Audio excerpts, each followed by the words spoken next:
morning mga kalakbay. Andito tayo ngayon sa Manuel Uy Beach Resort dito sa Calatagan, Batangas. Ito kadarating lang natin. Malapit na tayo. Ang aga natin dumating, alas 5:30 pa lang ng umaga, nandito na tayo.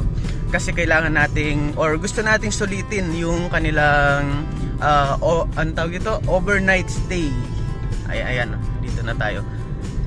Ito na guys, papasok na tayo. Pwede na bang pumasok? Dito na tayo. Dami nang nakaabang. Paano kaya to? Ay, wala pa palang 5:30. So tabi muna tayo. Tabi muna tayo dito.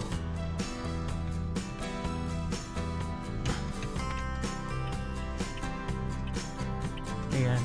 So wala pa palang 5:30. Magpa 5:30 pa lang. Eto guys, parang nagbukas na yata sila. So papasok na tayo. Sobrang aga natin guys. Masusulit natin yung ating overnight camping stay. So mag-overnight camping tayo dito.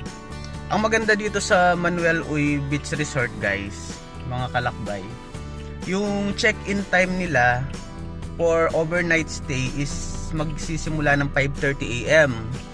So parang tapos kinabukasan ng 12 noon ang check-out naman. So parang lumalabas mga nasa 30 hours and a half, parang ganun, tama ba ako? So hindi katulad sa iba na ang check-in time is 2 PM kapag overnight stay. So yun yung kagandahan dito. Ang dami ring mga dumarating. Buti na lang maaga rin tayong pumunta guys. At least makakapili tayo ng magandang spot, di ba? Sana hindi pa ganun kadami yung tao sa loob. Ang dami ng tao guys, oh. Hindi pala tao, sasakyan. Ang dami ng sasakyan. Uy. Ito mga kalakbay, may nakita na tayong spot dito. So harapan siya ng dagat. Dito tayo magtatayo ng tent. Yan. Para maganda yung pwesto natin.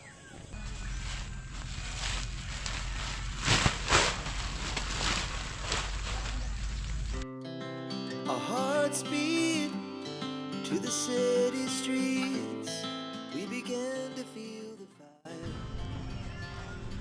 Mga kalakbay, mag-invest din kayo sa ganito, yung peg na napakalaki, matibay siya kasi para at least kahit malakas yung hangin hindi tatangayin yung tent ninyo. Hindi katulad nung mga pag bumili ka ng tent, di pa may kasama na siyang peg, pero sobrang nipis, tsaka sobrang ikli lang, parang sobrang nipis dito. 1/4 lang ata nito, tapos ganito lang siya kahaba. So invest kayo dito para mas matibay yung tent ninyo, mas matibay siya sa hangin.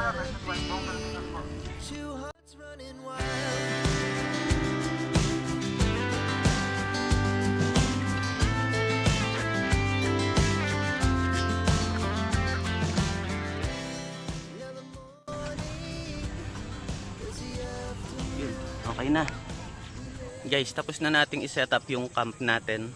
Ito yung setup ng tent natin ngayon. So, simple lang, pakita ko sa inyo. Ayan siya guys. Ayan, so matibay na yan. Tibay na to. Ayan o, hindi katulad dati. Actually first time ko gamitin yun, kakabili ko lang nun. So ito na siya. Ito yung loob. Hindi ko muna nilagay yung tutulugan natin, yung foam. Mamaya ko na lang ilalagay pag matutulog na para hindi siya maalikabukan. So ayan, meron tayo ditong lutuan. Isang set ito nasa loob lang yung isa, yung kasama niya hindi ko na inilabas muna. Tapos meron tayo ditong portable butane gas. Tapos meron din tayo ditong butane. Yan, stove pala, stove. Yan. Konti lang yung dinala natin pagkain guys. So ito lang yung almusal natin ngayon. Tinapay lang, tas palaman at saka pansit canton, yun lang. So, para hindi hassle magluto-luto. Ito pala yung view natin dito guys. Ayan o, mga kalakbay. Ganda ng view natin o. Itams. Guys, breakfast muna tayo.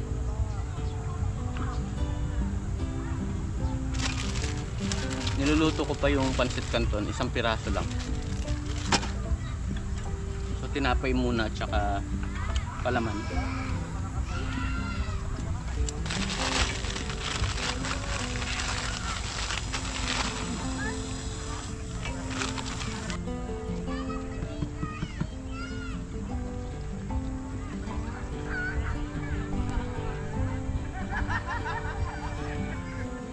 Guys nga pala,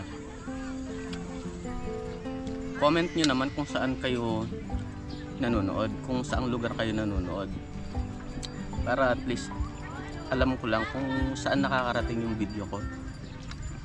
Okay guys, ito yung kanilang Camp 1. Ito yung area na mas malapit sa gate, tsaka mas malapit sa mga parking. Ayun yung parking nila. Kung mapapansin nyo, nasa left side yung mga sasakyan. As right side naman yung camping area. So dito pwede magtayo ng tent. Dito naman yung grilling station and kanilang shower area. Check natin.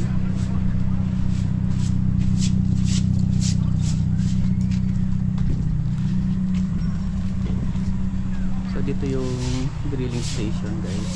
Yan. So dito lang pwede mag-grill. Bawal mag-grill sa mismong camping area. Pwede lang doon magluto gamit yung butane gas tsaka butane stove. Yan. Ito yung shower room ng mga lalaki. Doon yung para sa women. Yan. So malaki siya, guys. Maraming space. Hindi ka mauubusan. Okay, balik na tayo dun sa Camp 2. Dito na yung kanilang Camp 2. Pagtawid dito sa tulay.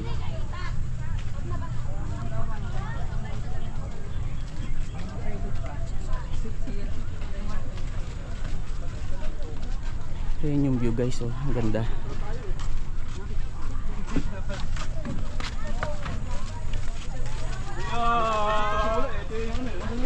Dito sa side naman na to yung shower room, toilet area. Yan. Dito yan sa Camp 2. Tapos may maliit na sari-sari store dito kung may mga gusto kayong bilhin. Although limited lang yung ano nila eh. Hindi ganun karami.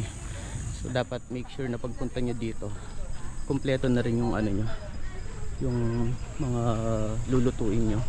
Dito yung kanilang grilling station. Check natin. Makikain na rin tayo.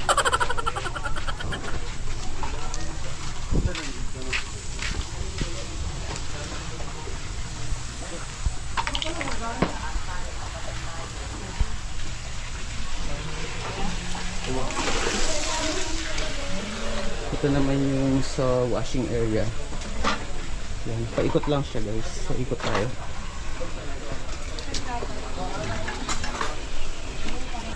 Sabi nila kapag nag-ingi ka daw dito, sisitain ka. Then kung hindi ka pa rin huminto, hindi ka naman palalabasin ng resort. Pero sasabihan ka nila na mag-move ka doon sa Camp 1. Doon sa Camp 1 kasi alauna yung start ng quiet time. Ayan, guys.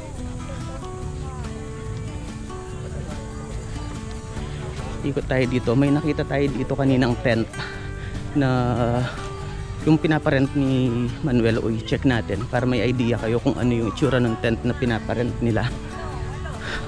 Ayan. So may Manuel Uy na nakalagay. Ayan. Ibalik na tayo dito sa ating camp. At ang init. Ate, magkano po?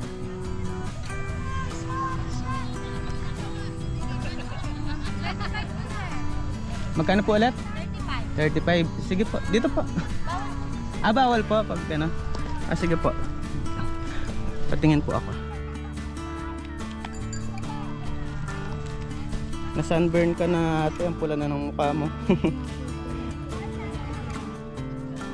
Ito guys yung mga nagbibenta ng ice candy pala siya. Ito po may ice cream. Okay lang naman kahit ice candy. Ano po yung meron? Isa May buko salad, may pinipig, may cheese. Ice drop. Ano bang masarap ate? Pares lang yun, sir. Parehas lang? Apo. Sige, tig isa na lang. Sige, isa. Kukuha na ako. Apo. Isa nito. Ano po yan? Mangga po yan. Ano yung isa? Buko salad. Ito na lang at saka isa nung ice drop. Dalawa lang po, sir. Ano po? Cheese o ube? Ube po.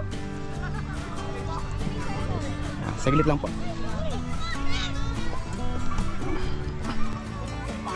Ice cream guys.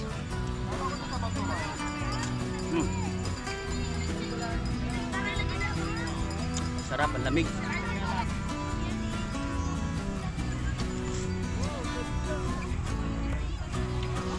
Sarap nito. Mangga flavor. Sarap.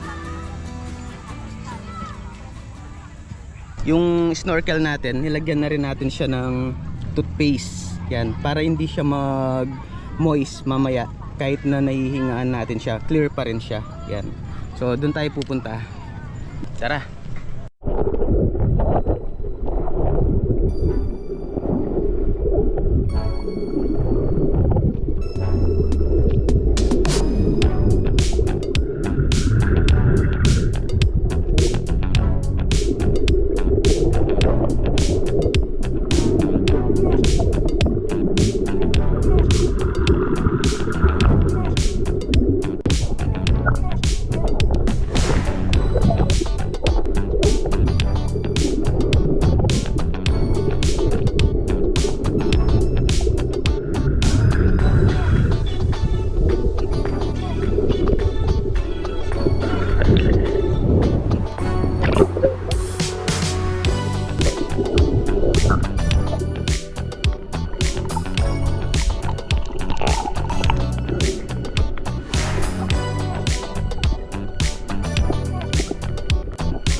Good morning guys.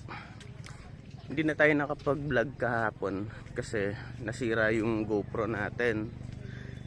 Pinasukan ng tubig kaya tuloy pa rin natin yung pag-vlog natin kahit wala na tayong waterproof cam. So ito na lang muna yung cellphone pansamantala.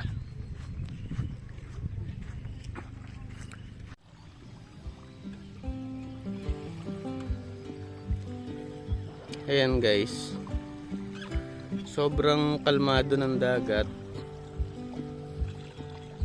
Medyo low tide pa yan ha. Papa high tide pa lang siguro to. Papataas pa lang yung tubig. Ito may ano dito, parang sandbar.